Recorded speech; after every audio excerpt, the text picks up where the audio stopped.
श्री शिवाय नमस्तुभ्यम। हम सबको पता है कि आज है 30 अप्रैल यानी कि अक्षय तृतीया का बहुत ही पावन सा दिन। और एक बार फिर से आप सभी को मेरी तरफ से यानी कि द नेचुरल प्लैनेट फैमिली की तरफ से आप सभी को अक्षय तृतीया की बहुत बहुत शुभकामनाएं। माँ लक्ष्मी की कृपा आप सभी के घरों में हमेशा बनी रहे ना। तो आज रात में हम सभी को आज इस अक्षय तृतीया के दिन अक्षय दीपक अपने घर पे लगाना है, जिससे हमारे घर में कभी भी किसी भी चीज़ों की क्षति ना हो, खासकर धन संपदा हमारे घर में साल भर बरकरार रहे। ठीक है ना। इसी की बात करने वाले हैं। वीडियो को पूरा देखिएगा जिससे जानकारी आपको बहुत ही ढंग से मिल पाए है। चलो, अक्षय तृतीया के दिन हम सभी कुछ ना कुछ घर में लेकर के आते हैं जिससे हमारे घर में माँ लक्ष्मी का वास होता रहे। पता है आपको। तो मुझे उम्मीद है कि आप सभी के घरों में माँ लक्ष्मी की कोई ना कोई छोटी या फिर बड़ी फोटो के रूप में, मूर्ति के रूप में कोई ना कोई होंगी, है ना। अब इसके साथ आपको क्या ज़रूरत पड़ने वाली है, एक कौड़ी की। अगर कौड़ी हो, है ना, अवेलेबल हो तो वेल एंड गुड, नहीं है तो कोई दिक्कत नहीं है। लेकिन अब ये दीपक की बातें करते हैं, फिर हम लोग और बातें भी करेंगे। सबसे पहले समझते हैं कि यह दिया हमें लगाना कहाँ पे है। मैं आपको समझाना चाहता हूँ। अभी मैंने जो फोटो आपको दिखाई माँ लक्ष्मी की, इन्हीं के सामने दिया को लगाना है। लेकिन दीपक को लगाने की विधि यहाँ पे चेंज होती है। मैंने आपको एक बात समझा रखी है, जब कोई विशेष दिन आ जाए तो उस दिन पे हमें कौन सा दिया लगाना चाहिए, घी का दिया। और घी का दिया तो लगाना चाहिए, साथ ही साथ यह दीपक कौन सा होना चाहिए, अरे बताओ भाई, लंबी बत्ती का। लंबी बत्ती के दीपक का प्रमाण अक्षय तृतीया के दिन क्यों है, क्योंकि हम बढ़ोतरी के लिए, इंक्रीमेंट के लिए इस दिए को लगा रहे हैं, इसीलिए लंबी बत्ती का दिया। चीज़ें क्लियर हैं क्या। अब मैंने आपको स्टार्टिंग में बताया था कि आपके पास में चावल के दाने होने चाहिए।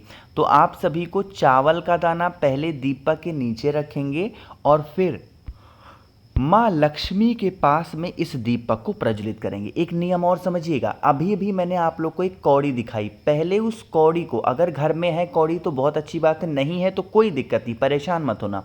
अगर कौड़ी है तो उस कौड़ी को पहले दीप प्रज्वलित करने से पहले माँ लक्ष्मी को समर्पित कर देना। और अगर कौड़ी नहीं है तो एक सिक्का लेना, 1 रुपए का, 2 रुपए का, कोई सा भी, उस सिक्के को माँ लक्ष्मी के पास में समर्पित करना। समर्पित करने के बाद में अब जो दूसरा काम करना है वो दीप प्रज्वलित करने का करना है। तो आप सभी लोगों को माँ लक्ष्मी का ध्यान करते हुए, स्मरण करते हुए इस दीपक को देवी माँ लक्ष्मी के सामने प्रज्वलित करना। ठीक है ना। कर दिया। करने के बाद में अब जलते हुए दीपक के अंदर ही आप लोगों को चावल के 1 से 2 दाने, बहुत ज़्यादा नहीं, ध्यान रखिएगा। अक्षय का मतलब होता है जिस चीज़ की क्षति नहीं हुई हो, मतलब कि आपको जो चावल का दाना लेना है वो खंडित ना हो, इस चीज़ों का विशेष ध्यान देंगे। ठीक है ना। वही इस दीपक के अंदर डालेंगे। माँ लक्ष्मी से विनती करेंगे, प्रार्थना करेंगे कि साल भर आपके घर में उनका वास बरकरार रहे। अब सुनो, जब यह दीपक जो आपने प्रज्वलित किया है, ये दीपक ठंडा हो जाए या फिर आप कह सकते हो दीपक बुझ जाए, तो दीपक बुझने के बाद में जो एक सिक्का या एक कौड़ी आपने माँ लक्ष्मी के पास में समर्पित की है, उस एक कौड़ी को, और अगर कौड़ी नहीं है तो सिक्का जो आपने समर्पित किया है, आपके घर में जहाँ पे भी आप रुपए, पैसे, गहने, जेवरात रखते हो या फिर आपकी कोई शॉप है, दुकान है, तो वहाँ पर रख देने से हमारे जो दुकान होती है उसमें भी बढ़ोतरी होती है, साथ ही साथ माँ लक्ष्मी का आगमन हमारे घर में होना स्टार्ट हो जाता है। बहुत ही प्यारा सा दिन है अक्षय तृतीया का। तो आप सभी लोगों को आज ये दीपक ज़रूर लगाना होगा।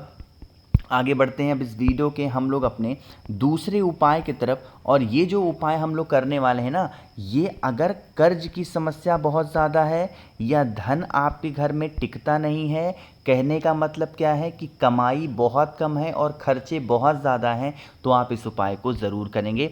इससे पहले भी मैंने आप सभी को इस उपाय के बारे में बता रखा है, बट एक बार रिपीट कर रहा हूँ, बहुत ध्यान से सुनिएगा। ठीक है ना। देखो, जैसे ये आपके सामने बेलपत्र दिखाई दे रही है, मैंने क्या बताया, हम इस उपाय को किसके लिए कर रहे हैं, माँ लक्ष्मी के लिए कर रहे हैं। अक्षय तृतीया किसे है भाई, धन संपदा के लिए तो है। तो क्या करना है, सबसे पहले आप सभी को ज़रूरत पड़ने वाली है लाल चंदन की। ठीक है ना। क्या लोगे, लाल चंदन। उस लाल चंदन से जो बेलपत्र आपके पास में है उनमें 3 पत्तियां होती हैं, तो ये जो बड़ी पत्ती पे आपको बिंदी लगानी है लाल चंदन की, वो किसके नाम की? माता लक्ष्मी के नाम की। बेल पत्र में 3 पत्तियां होती हैं, बड़ी पत्ती पे माँ लक्ष्मी के नाम की, और नीचे की जो दोनों छोटी छोटी पत्तियां आपको दिखाई दे रही हैं, एक पत्ती पे बिंदी लगाओगे रिद्धि के नाम की, और दूसरी पत्ती पे बिंदी लगाओगे सिद्धि के नाम की, यानी रिद्धि सिद्धि के नाम की बिंदी नीचे की दोनों छोटी पत्तियों पे और माँ लक्ष्मी के नाम की बड़ी पत्ती पे। इसे लेकर के पहुंच जाओगे कहाँ पे? महादेव के शिवलिंग के पास में। ध्यान रखिएगा, धन संपदा का ये उपाय है, तो एक आप तांबे के लोटे में जल ले जाना मत भूलिएगा, ठीक है ना। इसे लेकर के जाएंगे और आप लोगों को एक मंत्र बताने जा रहा हूँ, आप उस मंत्र को नोट कर लीजिए। आज आप सभी को अक्षय तृतीया के दिन इस मंत्र को ज़रूर बोलना है। ओम श्रीम नमः। मैंने ये मंत्र आपको पहले ही बता रखा है, बट आपको याद दिला रहा हूँ।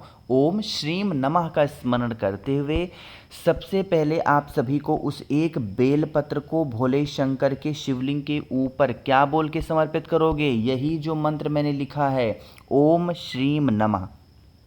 इस मंत्र का स्मरण करके और फिर 1 लोटा जल कुंदकेश्वर महादेव के नाम से चढ़ाना है। ध्यान रखिएगा, जब बेलपत्र चढ़ाओगे तो ओम श्रीम नमः का ध्यान करेंगे, एंड देन जब आप तांबे के लोटे से जल चढ़ाओगे तो आप सभी को क्या बोलना होगा? कुंदकेश्वर महादेव के नाम से चढ़ा देना। साल भर आपके घर में कभी धन संपदा की कमी नहीं हो सकती, ठीक है ना। आगे बढ़ते हैं इस वीडियो के हम लोग अपने तीसरे उपाय की तरफ। ये उपाय तो ज़रूर करना चाहिए आप सभी को, क्या बेनिफिट है सारी बातें करेंगे, लेकिन उससे पहले मैं आपको बताना चाहता हूँ कि आज है अक्षय तृतीया, कुछ ही घंटे बचे हैं। आज रात 12 बजे तक आपके पास मौका है। अभी तक 4000 से ऊपर लोगों ने रुद्राक्ष को ऑर्डर कर रखा है। आप किस चीज़ का इंतजार कर रहे हैं? जल्दी से ऑर्डर को प्लेस करेंगे। आपको ऑफर देने जा रहा हूं, 7 मुखी रुद्राक्ष होता है धन प्राप्ति, बहुत सारे धन के लिए, और 9 मुखी रुद्राक्ष होता है घर की लड़ाई झगड़े को खत्म करने के लिए। इनमें से कोई भी एक रुद्राक्ष अगर आप मुझसे खरीद लेते हो या दोनों खरीदते हो, स्क्रीन पे आप सभी को एक महादेव का प्लास्टिक का शिवलिंग दिखाई दे रहा है, जिनके ऊपर जैसे ही जल चढ़ाओगे एक एलईडी इसमें से जलेगी, जो कि बड़ा ही सुंदर और मनमोहक दृश्य होता है। तो ये मैं आपको बिल्कुल मुफ्त देने वाला हूँ, फ्री देने वाला हूँ। इसके साथ में आप लोग को 5 मुखी रुद्राक्ष बिल्कुल फ्री मिलने वाली है, 3 मुखी रुद्राक्ष आपको बिल्कुल फ्री मिलने वाली है, रुद्राक्ष की माला जप करने के लिए बिल्कुल फ्री में मिलने वाली है, प्लस महादेव को समर्पित करने के लिए 50 ग्राम भस्म फ्री मिलेगी। इसके साथ एक नई चीज़ मैंने जोड़ रखी है, 4 स्टिकर श्री शिवाय नमस्तुभ्यम के, ये भी मैं आपको बिल्कुल फ्री में मुफ्त में दे रहा हूँ। तो इन सभी चीज़ों का लाभ उठाना है तो जल्दी से आप सभी लोग मुझे व्हाट्सएप कर दीजिए। 9005643345 ये मेरा व्हाट्सएप नंबर है। कैश ऑन डिलीवरी की सुविधा उपलब्ध है, यानी आपको पहले पैसे नहीं देने हैं। जल्दी से ऑर्डर को प्लेस करेंगे, और इससे सुंदर मौका क्या हो सकता है कि अक्षय तृतीया पे कोई रुद्राक्ष खरीद लो, है ना। चलो बातें करते हैं उपाय की। जैसे ही इत्र दिखाई देता है आपके माइंड में एक चीज़ ज़रूर आनी चाहिए, ये उपाय हम स्पेशली किसके लिए करते हैं भाई, बताओ जल्दी से? इच्छा पूर्ति के लिए। इससे आसान उपाय कोई हो ही नहीं सकता, है ना। थोड़ा सा इत्र लीजिएगा और एक बेलपत्र लो, ठीक है ना। जो भी इत्र आपने लिया है उस इत्र को पहले बेलपत्र की 3 पत्तियों पे लगा दो। कुछ बोलना नहीं है, कुछ कहना नहीं है, कुछ सुनना नहीं है, समझना नहीं है, बस सिर्फ इत्र को बेलपत्र की 3 पत्तियों पे लगाओ, और फिर एक तांबे का लोटा भरो, ठीक है ना, मतलब तांबे के लोटे में जल भरो और ले करके पहुंच जाओगे महादेव के शिवलिंग के पास में। अब इस उपाय का नियम थोड़ा सा डिफरेंट होता है। हम लोग जब उपाय करते हैं तो जल बाद में चढ़ाते हैं ना, लेकिन इस उपाय में पहले जल महादेव के शिवलिंग के ऊपर चढ़ा देंगे, और जल चढ़ाने के बाद में अब आपको अपनी मनोकामना कह के महादेव के शिवलिंग के ऊपर वही इत्र वाली जो बेलपत्र होगी उसे समर्पित करेंगे। लेकिन नाम कौन सा बोलोगे? अरे बताओ, चंपेश्वर महादेव के नाम से चढ़ा देना। आज अक्षय तृतीया के दिन आपकी वो सारी मनोकामना पूरी होगी जिसके लिए आप परेशान रहते हो। आगे बढ़ते हैं सबसे आखिरी उपाय की तरफ, जो कि हमें अनाज के दानों के साथ करना है। लेकिन उससे पहले जल्दी से करिए वीडियो को लाइक, जिसने अभी तक चैनल को सब्सक्राइब नहीं किया, मेरी आवाज़ आप पहली बार सुन रहे हैं, जल्दी से करेंगे चैनल को सब्सक्राइब। देखो, जैसे ये उपाय स्पेशली उनके लिए ना कि कभी आपके घर में अनाज की कमी ना हो ना, कि मतलब अन्य देवता का भी वास आपके घर में हो। अक्षय तृतीया के दिन हमें ये भी ध्यान देना है। तो कोई सा भी अनाज का दाना ले लो, कोई भी अनाज का दाना हो उसे ले लो, थोड़ा सा पीला चंदन ले लो, और एक बेलपत्र मिल जाए तो बहुत अच्छी बात है, नहीं मिलती है तो कोई दिक्कत नहीं है। पहुंच जाना, एक छोटा सा कोई भी पात्र लेकर के, चाहे वो लोटा हो, दीपक हो, कटोरी हो, कुछ भी हो, ठीक है ना। सबसे पहले जो अनाज का दाना मैंने आपको बताया, महादेव के शिवलिंग के ऊपर रखना नहीं है, बल्कि 7 बार घुमा करके अनाज के दाने को अपने पास रख लेना, ठीक है ना। अब अनाज के दाने को अपने पास में रखने के बाद में जो आपके पास में पीला चंदन है उसका लेपन महादेव के शिवलिंग के ऊपर अवधूतेश्वर महादेव का बोल करके और फिर जल चढ़ा देना। यहाँ पे आपका काम खत्म होता है। अब जो अनाज का दाना होगा ना, उस अनाज के दाने को किसी छोटे से कपड़े में बांध करके अपने घर के रसोई घर में मात्र रख देने से साल भर कभी अन्न की कमी हमारे घर में नहीं होती। मतलब पूरा किचन हमारा भरपूर मात्रा में हर एक चीज़ों से भरा रहता है। तो करके देखिएगा आप सभी लोग इस उपाय को।